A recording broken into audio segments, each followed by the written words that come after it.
नमस्कार मित्रांनो, स्वागत आहे तुमचं आपल्या चॅनलमध्ये, ज्या चॅनलचं नाव आहे मुद्दा हक्काचा. मित्रांनो, संतोष अण्णा देशमुख यांच्या खून प्रकरणामध्ये किंवा हत्या प्रकरणामधील एक फरार आरोपी आहे. तो म्हणजे कृष्ण आंधळे.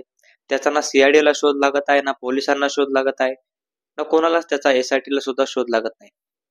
त्याचा शोध हा घ्यायला सुरू आहे असं सांगितलं जाते, परंतु तो अजूनही कोणालाही सापडला नाही. परंतु अशातच आता काही गोष्टी पुढे येऊ लागलेल्या आहेत.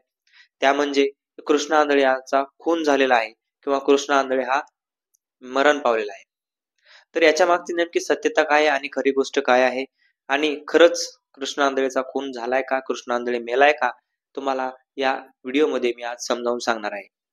तर पुढे जाण्याअगोदर अशाच वेगवेगळ्या माहितीपूर्ण व्हिडिओसाठी आपल्या चॅनलला सबस्क्राईब व व्हिडिओला लाईक करायला अजिबात विसरू नका.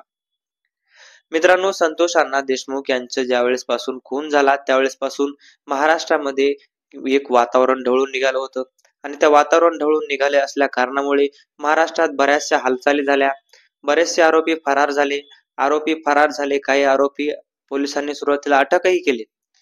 परंतु ज्या फरार आरोपी होते, जसे की वाल्मिक कराड असतील किंवा त्यांचे साथीदार सुदर्शन घुले, सुधीर सांगळे, कृष्ण आंधळे, हे आरोपी फरार होते. वाल्मिक कराड स्वतः शरण आला, परंतु सुदर्शन घुले आणि दुसरा जो सुधीर सांगळे त्यासोबतचा, त्याला पोलिसांनी पुण्यातून अटक केली. आणि तिसरा त्यांच्या सोबतच होता तो म्हणजे कृष्ण आंधळे. ज्यावेळेस सुदर्शन घुले आणि सुधीर सांगळे हे दोघं सोबत होते गुजरातला राहायला, किंवा तिघ जण होते, कृष्ण आंधळे सुद्धा त्यांच्या सोबतच होता. गुजरातमध्ये एका मंदिरात ते राहिले होते आणि त्या मंदिरात सोबत राहिले असले तरी सुद्धा त्यांच्याकडले सुदर्शन घुलेकडे जोपर्यंत पैसे होते तोपर्यंत त्यांना कुठलीही गरज पडली नाही, किंवा ते मंदिरामध्ये राहू लागले, लपून आपली ओळख दाखवून तिथं ते राहू लागले किंवा तिथं वावरू लागले. परंतु त्यांचा शोध लागाना गेला. परंतु एका दिवशी अचानक त्यांच्या लक्षात आलं की आता आपले पैसे हे संपले आहेत आणि आता पैशाचं काहीतरी जुगाड आपल्याला करावं लागते.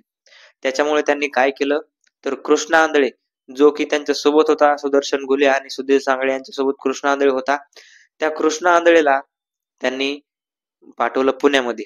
कशाला? पैसे न्यायला पाठवलं. आणि ते पैसे न्यायला पाठवलं असताना कृष्ण आंधळे लवकर येत नाही हे त्यांच्या लक्षात आलं आणि त्यांच्या लक्षात असं आलं की कृष्ण आंधळे आता पोलिसांनी पकडला गेलाय किंवा सीआयडीच्या तावडीत गेलाय. परंतु तो सीआयडीच्या तावडीत आला नव्हता किंवा सीआयडीला तो सापडला नव्हता. तो पुण्यात कदाचित आलाही असेल, कोणाकडून पैसेही घेतले असतील, कुठं गायबही झाला, याचा शोध अजूनही लागलेला नाही. परंतु सुदर्शन घुले आणि सुधीर सांगळे ज्यावेळेस पुण्यात आले त्यावेळेस तिथून त्यांना पोलिसांनी वचक टाकून किंवा एक छावा टाकून त्यांना अटक करून घेतलं. परंतु कृष्ण आंधळेचा अजूनही शोध लागत नाहीये. सगळ्या आरोपीची चौकशी झालेली आहे. वाल्मिक कराड असेल किंवा सुदर्शन घुले असेल, विष्णू चाटे असेल, सुधीर सांगळे असेल, त्यांच्या गावातला सोनवणे असेल, प्रत्येक आरोपीची सीआयडीनं किंवा एसआयटीनं ही कसून चौकशी करण्यास सुरुवात केलेली आहे किंवा चौकशी भरपूर प्रमाणात केलेली सुद्धा आहे.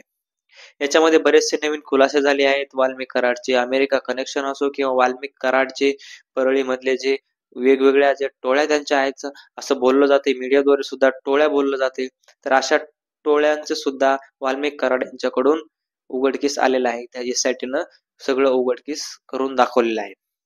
एसआयटीनं काही दिवसापूर्वी कोर्टात सुद्धा हे सगळं सांगितलं होतं आणि कोर्टात त्यांनी पोलीस कोठडी मागितली होती आणि पोलीस कोठडी कोर्टानं दिली सुद्धा होती.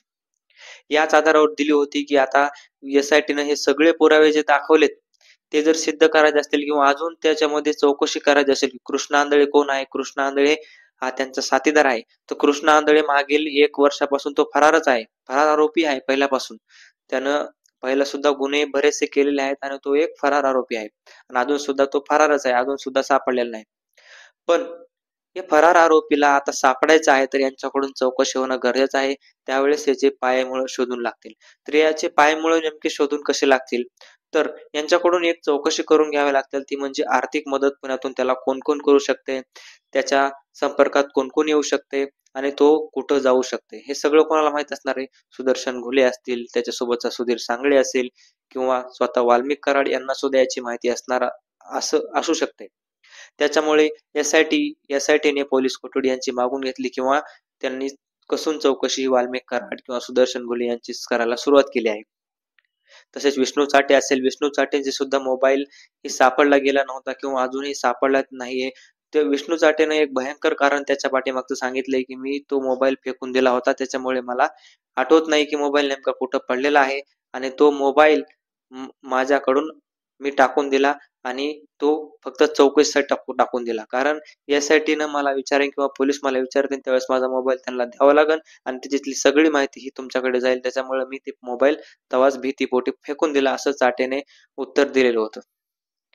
परंतु मित्रांनो याच्यामध्ये एक प्रश्न पडतो, की आता कृष्णा आंधळेचा शोध कुठं लागलाय आणि कृष्णा आंधळे खरंच मेला आहे का? मेला आहे अशी एक अफवा जनतेमध्ये किंवा लोकांमध्ये पसरत आहे. कारण इतके दिवस झाले तो सापडत नाही. बऱ्याच लोकांकडून असं बोललं जाते, की कृष्णा आंधळेचा खून झालाय किंवा मेला आहे. त्याच्यामुळे अजूनही कुठलाही अपडेट त्याच्या संदर्भात आलेला नाही. कृष्णा आंधळे असेल, तो लवकरच सी-आय-डीच्या ताब्यात येईल. कुठेही मेला आहे किंवा त्याचा खून झाला आहे असं अजून कुठेही बोललं जात नाही. कुठंही लीगल आलेलं नाही. त्याच्यामुळे कृष्णा आंधळे सुद्धा लवकरात लवकर पोलिसांनी त्याला हुडकून काढतीलच आणि लवकरात लवकर तो पोलिसांच्या ताब्यात देखील असेल. तर मित्रांनो तुम्हाला काय वाटतं कृष्णा आंधळे हा कधीपर्यंत सापडू शकतो हे मला कमेंट बॉक्समध्ये नक्की सांगा. धन्यवाद.